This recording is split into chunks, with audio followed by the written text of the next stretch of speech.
Good morning students. 79th video हमारी है और चैप्टर हम 11.1 कंटिन्यू कर रहे हैं, है ना। क्वेश्चन नंबर आपने कर लिए थे 5 तक, छठे से शुरू कर रहे हैं। देखिए आप क्वेश्चन नंबर 6 को देखिए और पहले तो ये देखिए क्या हम इसके अकॉर्डिंग कोई अपना जो चित्र है उसको हम बना पा रहे हैं। जैसे वक्र है x² बराबर 4ay, तो x² बराबर 4ay का जो वक्र बनता है कैसे बनता है, पहले तो यही बात आती है। फिर उसके बाद दिया गया है x अक्ष तथा रेखा x बराबर 2, x बराबर 2 की रेखा बन रही है। तो x² बराबर 4ay का वक्र मैंने आपको बताया था, जो 78 से पहले जो वीडियो 77 वीडियो चल रही थी हमारी, 77वीं वीडियो थी, उसमें पूरी डिटेल इनके बारे में बताई गई थी कि y आ रहा है और y पॉजिटिव में आ रहा है, तो y अक्ष के प्रति पॉजिटिव रहेगा, वो ग्राफ यहाँ पर बनता है इस तरह का। और बार बार मैं यही बात बोल रहा हूँ, ये रफ है सारी चीज़ें, है ना। इसको ज़्यादा सजावट की ज़रूरत नहीं है, केवल एक अंदाज़ा लेना होता है हमको कि हम कहाँ से क्षेत्र निकाल रहे हैं, कौन सा क्षेत्र है, किस तरह की लिमिट इसके अंदर आने वाली है, बस उनके बारे में बात करनी है। तो ज़्यादा इसमें आपको सजावट करके टाइम वेस्ट करने की ज़रूरत नहीं है, केवल एक अंदाज़ा ले लेना है। तो इस तरह का एक वक्र हमारे पास आ जाता है, x² बराबर 4ay का, है ना, और x बराबर 2 आ रहा है। तो x बराबर 2 मान लीजिए यहाँ से आता है, यूँ काटता हुआ भी जा सकता है, स्पर्श भी कर सकता है, वो बात की बातें उनसे अभी हमारा मैटर नहीं है। तो ये x बराबर 2 की लाइन आई। अब कहा गया कि वक्र भी होना चाहिए, है ना, वक्र आ गया, ठीक है, रेखा भी होनी चाहिए और ये x अक्ष भी होना चाहिए। तो क्षेत्र ये बन रहा है, ये वाला जो रेखांकित क्षेत्र बना, जिसका आपको आंसर निकालना है, वो ये क्षेत्र है। अब इस क्षेत्र का आपको क्षेत्रफल चाहिए, तो मूल बिंदु तो ये रहा, ठीक है। यहाँ पर लाइन जो चल रही है ये 2 की चल रही है। अब इसके बीच में अगर हम एक स्ट्रिप ले लेते हैं इस प्रकार से, तो ये स्ट्रिप आ गई, है ना, ये स्ट्रिप आ गई। अब क्या करेंगे, अब जब ये स्ट्रिप हमारी गति करती है तो 0 से लेकर 2 तक ये गति करती है और ये आ जाता है 0 से 2 तक और y dx, y का मान रखिए। तो a बराबर 0 से 2, y का मान क्या आएगा, यहाँ से y का मान निकालिए। तो y का मान हम यहाँ से निकाल लेते हैं कि x² बराबर 4ay हमें दिया गया है, तो y का मान हो जाएगा x² अपॉन 4a, ठीक है। इस साइड में शो करने हैं, मैं लिख रहा हूँ इसको साइड में, ये भी आपको लिखना है। और x² अपॉन 4a करेंगे तो 4a जो है वो तो कांस्टेंट है, तो 4a को आप बाहर लिख लेंगे, यानी 1/4a, ये तो कांस्टेंट हो गया। अंदर क्या बच गया, केवल x² और dx। इनको सॉल्व कर दीजिए, बस यही आंसर हो जाएगा। इसको हल किया, x² का आंसर क्या आएगा, x³/3 और 0 से 2, ठीक है। इस समय लिमिट लगाइए, तो a बराबर 1/4a। अब यहाँ पर आप रखें 2 की लिमिट, या 3 को भी बाहर कर लीजिए, 3 को बाहर कर दिया तो ये 12a हो जाएगा, ठीक है। 2 यहाँ रख दिया, 2 यहाँ रख दिया तो 2 का क्यूब 8 हो गया, माइनस 0 यहाँ रख दिया तो 0 हो गया। अब क्या हो जाता है, a बराबर 8/12a, ये 4 से कट रहा है, तो a बराबर 2/3a वर्ग इकाई, ठीक है। ये आंसर हमारा हो जाता है और ये क्वेश्चन नंबर 6 कंप्लीट होता है, ठीक है। इसको लिखिए, उसके बाद आइए क्वेश्चन नंबर 7 पर। अब देखिए क्वेश्चन नंबर 7,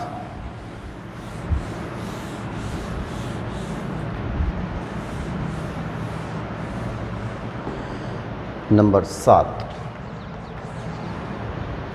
7वें में दीर्घवृत्त है x² अपॉन 4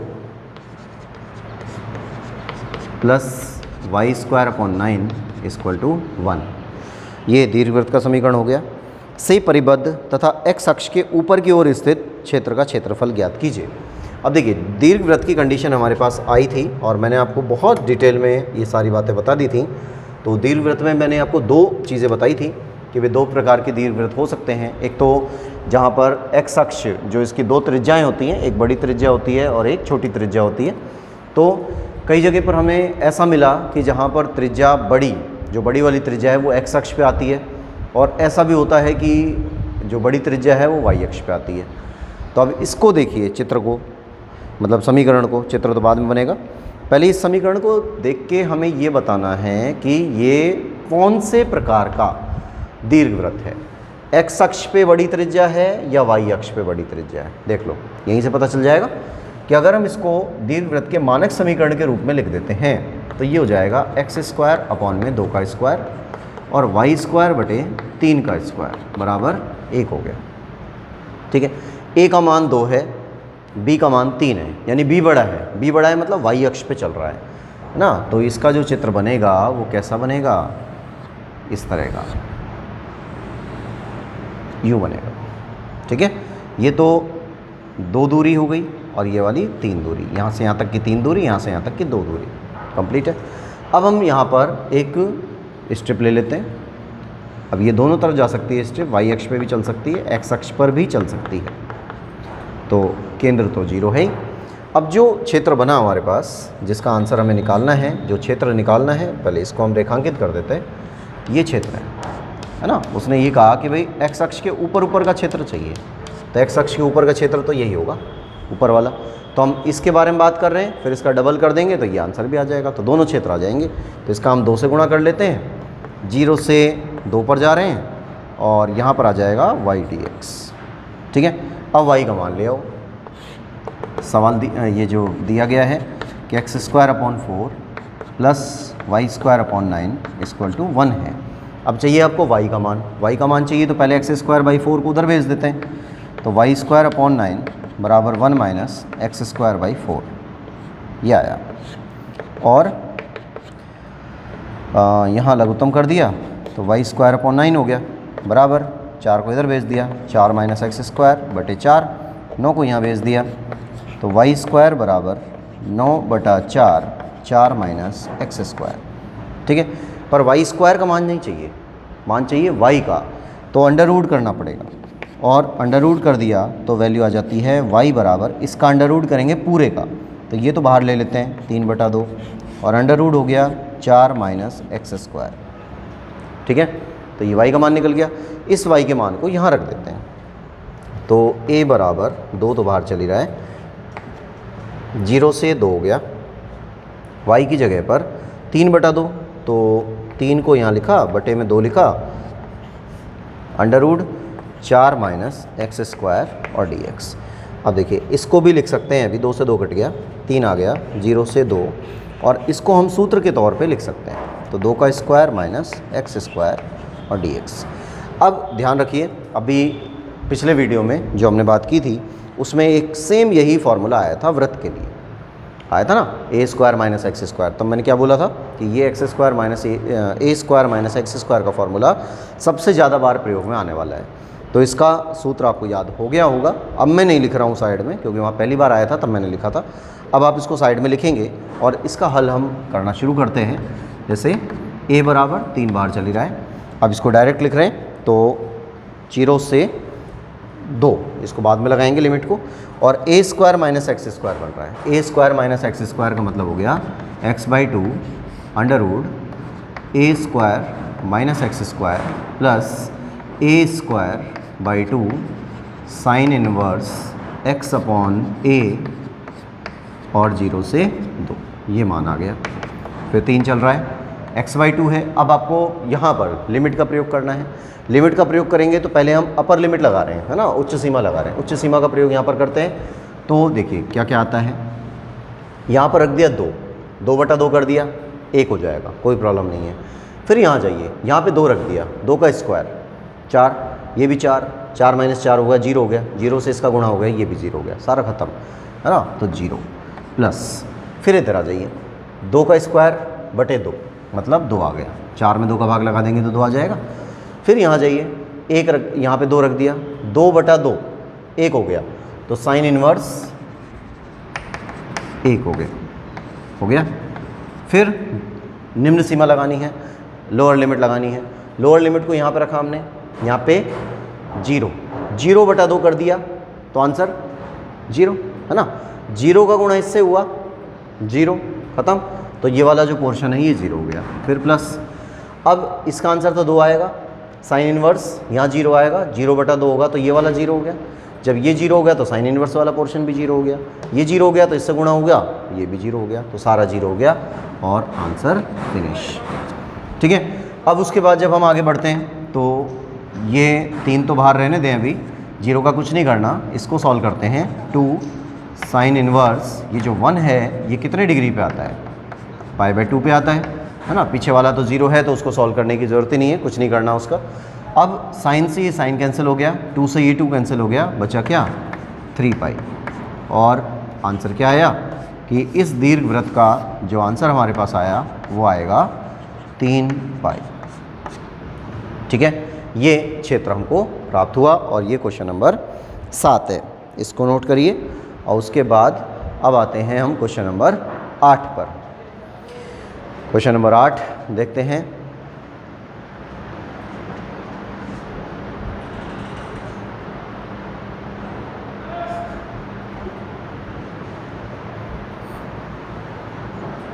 नंबर 8 देखिए,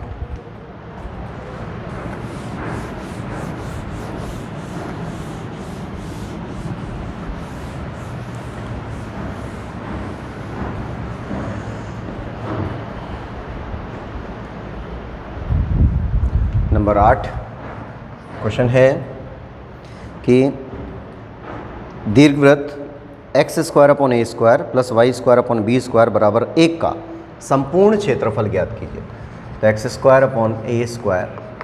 y² b² = 1 का संपूर्ण क्षेत्रफल। अब देखिए एक कंडीशन आती है कि जैसे यहाँ पर तो हमने हाफ का निकाला है ना, आधा निकाला है, इसमें पूरा निकालना है। अब देखिए इसमें ये नहीं बताया कि भाई a बड़ा है या b बड़ा है, तो ये कंडीशन भी मैंने आपको बताई थी वहाँ पर, कि मुझे तो पता था ना कि कैसे कैसे सवाल वहाँ पे आएंगे, तो मैंने सारी सिचुएशन आपको पहले ही बता दी थी कि अगर हमें ये नहीं पता होता कि a बड़ा है या b बड़ा है, कोई कंडीशन नहीं दे रहा है, तो बाय डिफ़ॉल्ट एक कंडीशन बनती है और वो कंडीशन इस प्रकार की रहेगी। ठीक है, ये आपको थोड़ा सा ध्यान रखना है इस तरह का। ये चारों सम्मित हैं, थोड़ा सा ये मिस्टेक हुई है यहाँ पर, कोई बात नहीं, ये रफ चित्र हैं सारे, मैं बार बार बोल रहा हूँ आपसे। तो ये एक पट्टिका हमने ले ली, आपको पूरे क्षेत्र का क्षेत्रफल चाहिए, तो 0 से a के लिए हम काम कर रहे हैं। जब आप 0 से a के लिए काम कर रहे हैं तो उसका 4 से गुणा कर दो, है ना, पूरे क्षेत्र का माना जाएगा। तो क्या बनता है, 0 से a 4 से गुणा कर दिया क्योंकि कंप्लीट क्षेत्र का मान निकालना है। यहाँ लिख दिया y dx। अब फिर वही y का मान निकालिए, तो कंडीशन दी गई है x² / a² + y² / b² = 1। अब हमें y का मान चाहिए, तो y² / b² = 1 - x² / a²। ठीक है, ये मान दे दिया। अब इनको सॉल्व कर देते हैं। तो पहले इसका लघुत्तम ले लेते हैं, यहाँ पर a² लघुत्तम लिया तो a² - x² हो गया, और ये जो b² है वो यहाँ पे आके गुणा हो जाता है। ठीक है, हो गया। अब इसको अंडर रूट कर देते हैं। जब इसका अंडर रूट करेंगे तो b² a² है, ये तो हटके बाहर आ जाएगा, b/a बन जाएगा, और अंडर रूट में क्या आ गया, a² - x²। ठीक है, तो देखिए दोबारा वही कंडीशन बनी हमारे पास कि a² - x², वही आ गया ना दोबारा से, तो वही बात मैंने बोली है। अब b यहाँ पर, a यहाँ पर, 0 से a की लिमिट चल रही है और y का मान आ गया a² - x²। अब ये सीधा सीधा सूत्र के हिसाब से काम चल रहा है, इस मान को हम यहाँ लिखते हैं और इसको हल करते हैं। देखिए क्या आता है, a = 4b/a, ये तो ऐसे ही चल रहा है। अब a² - x² आ रहा है, इसको हल करिए, तो x/2 under root a² - x² plus a²/2। अब इसमें देखिए कोई संख्या नहीं है ना, जैसा फॉर्मूला था वैसा का वैसा ही आ गया, तो सेम सिचुएशन आ गई। और यहाँ जाएगा साइन इन्वर्स x/a और 0 से a। ठीक है, अब इसमें वैल्यू रखिए, तो 4ba, ये तो ऐसे ही चलता रहेगा। अब रखा a यहाँ पर, पहले उच्च सीमा की बात कर रहे हैं, यहाँ पर रख दिया a/2 हो गया, a/2 हो गया, कुछ नहीं करना, सिंपल चल रहा है।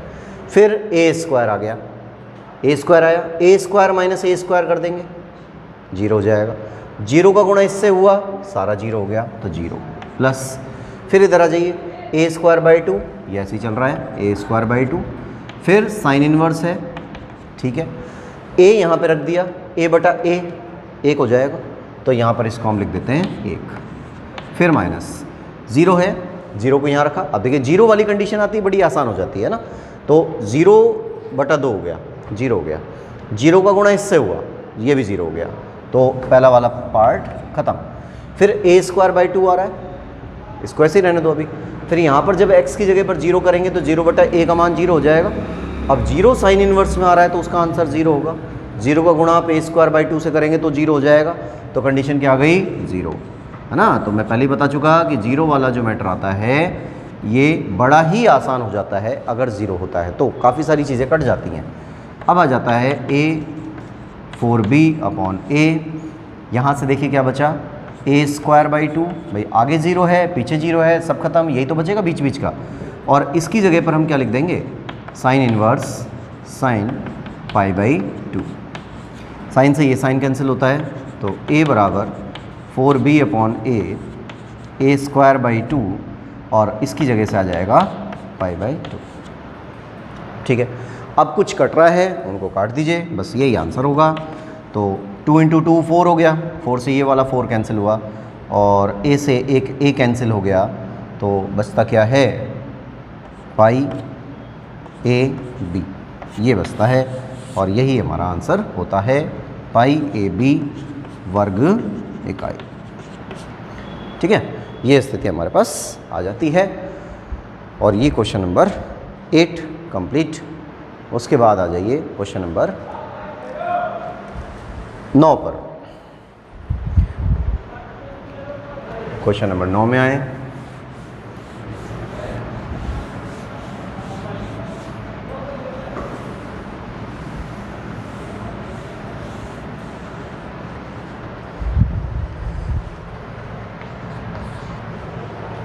नवी स्थिति है, निर्देशीय अक्षों व रेखा से परिबद्ध क्षेत्र का क्षेत्रफल। अब निर्देशीय अक्ष का मतलब होता है x अक्ष और y अक्ष, है ना, और यहाँ पर रेखा है x अपॉन a, तो एक रेखा का समीकरण दिया हुआ है x upon a minus y upon b बराबर 1 बराबर 2 है, बराबर 2 से परिबद्ध क्षेत्र का क्षेत्रफल निकालिए। अब देखिए ये चीज़ भी हमने 11वीं क्लास में पढ़ी थी कि एक रेखा होती है और उस रेखा का जो प्रकार होता है वो रेखा का प्रकार अंत्यखंड रूप में रेखा का नाम सुना होगा, अंत्यखंड रूप में रेखा। तो पहले हम उसके बारे में थोड़ा सा बात कर लेते हैं, ये मैंने उस वीडियो में नहीं बताई थी कि एक रेखा का समीकरण है x upon a plus y upon b बराबर 1। अगर बराबर में 1 चल रही है, रेखा का समीकरण है, तो इसका मतलब ये रेखा अंत्यखंड बना रही है। अंत्यखंड किस प्रकार से बना रही है कि अक्षों को जब ही काटती हुई निकलती है तो x अक्ष पर कितनी दूरी तय की, वो a दूरी होती है यहाँ से यहाँ तक की, और ये वाली जो दूरी है ये b दूरी है। तो अंत्यखंड का मतलब हुआ कि उसने x अक्ष को कितने बिंदु पे काटा है और y अक्ष को कितने बिंदु पे काटा है, ये उसके अंत्यखंड होते हैं। तो रेखा का जो मानक समीकरण होता है वो ये वाला होता है, x upon a plus y upon b बराबर 1 होता है। तो रेखा दिखने में तो कुछ ऐसी लग रही है ना, लेकिन यहाँ माइनस है, प्लस नहीं है, यहाँ 1 होना चाहिए, उसकी जगह पे 2 आ रहा है। तो पहला काम तो हम यही करते हैं कि 2 से भाग दे देते हैं। रेखा को मानक रूप में बदलने के लिए हम इसमें 2 से भाग देते हैं। जब 2 से भाग देते हैं तो x अपॉन 2a फिर y अपॉन 2b और बराबर 1 हो जाएगा। तो 2 से भाग दिया, यहाँ पे 2 से भाग दिया 2a आ गया, यहाँ पे 2 से भाग दिया 2b हो गया, यहाँ 2 से भाग दिया तो 1 हो गया। कंप्लीट है ये बात। लेकिन चिन्ह कैसा होना चाहिए, मानक समीकरण के अनुसार चिन्ह होना चाहिए प्लस का, और हमारे पास कौन सा चिन्ह है, माइनस का। तो हमें माइनस नहीं चाहिए, प्लस चाहिए। तो हम क्या करते हैं, यहाँ पर प्लस लगाते हैं। अगर प्लस लगाते हैं तो माइनस यहाँ लगाना पड़ेगा ताकि सवाल में कोई चेंज ना हो, ठीक है। क्वेश्चन नहीं चेंज होना चाहिए, लिखने का तरीका आप बदल सकते हैं। तो लिखने का तरीका बदल गया और क्वेश्चन चेंज नहीं हुआ, अब भी आप जब आप इसको सॉल्व करेंगे तो यही चीज़ बन जाएगी, ठीक है। अब इसका मीन्स ये हुआ कि x अक्ष को तो 2a अंत्यखंड मिल रहा है, y अक्ष को 2b अंत्यखंड मिल रहा है ना, माइनस 2b। तो चित्र कैसा बनेगा, चित्र बनेगा इस प्रकार का, यूँ नहीं, ये नहीं, 2b y माइनस का है जनरली ऐसा बनता है जैसा वहाँ पे बना हुआ है, लेकिन अब जो बनेगा वो चित्र कैसा बनेगा, इस प्रकार का ऐसा बनेगा, है ना। एक्स अक्ष को तो प्लस पे काट रहा है, तो ये वाली जो दूरी है ना यहाँ से यहाँ तक की, ये तो है 2a के बराबर, और ये जो दूरी आ रही है ये 2b के बराबर माइनस में। क्लियर हो गई बात, ये दूरी प्लस होगी, है ना, बिंदु ही तो माइनस होगा। अब हमने यहाँ पर एक स्ट्रिप ले ली इस जगह पर, अब नीचे की तरफ चल रही है स्ट्रिप, और ये जो रेखांकित क्षेत्र है ये वाला, इसका क्षेत्र हमें चाहिए, ठीक है, ये क्षेत्र हमें चाहिए। अब इस क्षेत्र के लिए जब हम काम करते हैं तो 0 से लेकर और 2a तक, ये वाला जो पॉइंट है वो 2a ही तो बन रहा है, तो 0 से और 2a के बीच में काम करना है, लेकिन ये क्षेत्र नेगेटिव में जा रहा है, तो इसका जो आंसर आएगा नेगेटिव आएगा। तो हम पहले से ही इसमें एक मॉडुलस ले लेते हैं और इसको लिख लेते हैं 0 से 2a और y dx, ठीक है, और इसको सॉल्व कर देते हैं, मॉडुलस चलता रहेगा। तो 0 से 2a, अब y का मान निकालिए। अब देखिए y का मान भी इससे ही निकाल लें, कोई दिक्कत नहीं है, तो हम यहाँ पे सॉल्व कर लेते हैं इसको कि x upon a minus y upon b बराबर 2 दिया हुआ है।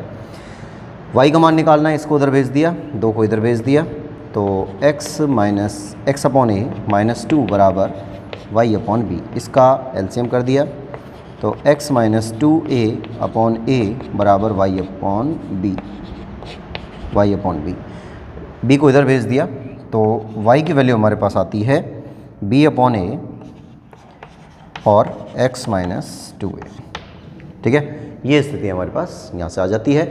अब इस मान को हम यहाँ रख देते हैं, तो ये आ जाता है b अपॉन a और x माइनस 2a और dx, ठीक है। अब इनको सॉल्व कर लीजिए, तो ये b अपॉन a ये तो ऐसे ही चलता रहेगा, और 0 से 2a इसको सीधा ही कर देते हैं, छोटा सा है, अलग अलग करने की बजाय तो टाइम वेस्ट होगा। इसको हटाइए यहाँ से, इसको नीचे की तरफ लिखना आप, और इसको सीधा ही कर लेते हैं कि x का आंसर क्या होता है, x² / 2 माइनस 2a का आंसर होता है 2ax और 0 से 2a, ठीक है। तो b अपॉन a हो गया, और अब हम इसमें पहले उच्च सीमा का प्रयोग करते हैं, तो 2a रख दिया यहाँ पर, 2a रख देंगे तो क्या बन जाएगा 4a² / 2, है ना, यहाँ पर 2a रख दिया x की जगह पर, तो माइनस का 4a², ये तो उच्च सीमा हो गई। अब जब निम्न सीमा रखेंगे तो यहाँ पे 0 रखेंगे तो 0 ही हो जाएगा, यहाँ 0 रखेंगे तो ये भी 0 हो जाएगा, तो ख़त्म हो गया सारा कहानी, और ये फिनिश। उसके बाद में a बराबर b अपॉन a। अब देखिए इसको सॉल्व करना है, बस इसको सॉल्व करेंगे तो यहाँ पर कितना आ जाएगा भाई, एलसीएम कर दिया, तो 2 का गुणा 4 से हो गया, 8a² हो गया, 8a² में से 4a² घटेगा, माइनस का 4a² / 2 बच गया, तो 4a² / 2 का मतलब हो गया माइनस का 2a², सही है, 4a² बटे 2 बचा ना, तो 4 से 2 कट गया, तो यहाँ पे 2a² बच गया, a से a कट गया, ठीक है, क्या बच गया 2ab माइनस का, तो माइनस 2ab पर बाहर मॉडुलस लगा हुआ है, तो क्या आंसर आ जाएगा प्लस का 2ab वर्ग इकाई, ठीक है, ये स्थिति हमारी आ जाती है, और ये क्वेश्चन नंबर 9 कंप्लीट होता है। उसके बाद आ जाइए क्वेश्चन नंबर नेक्स्ट नंबर 10 है, क्वेश्चन नंबर 10।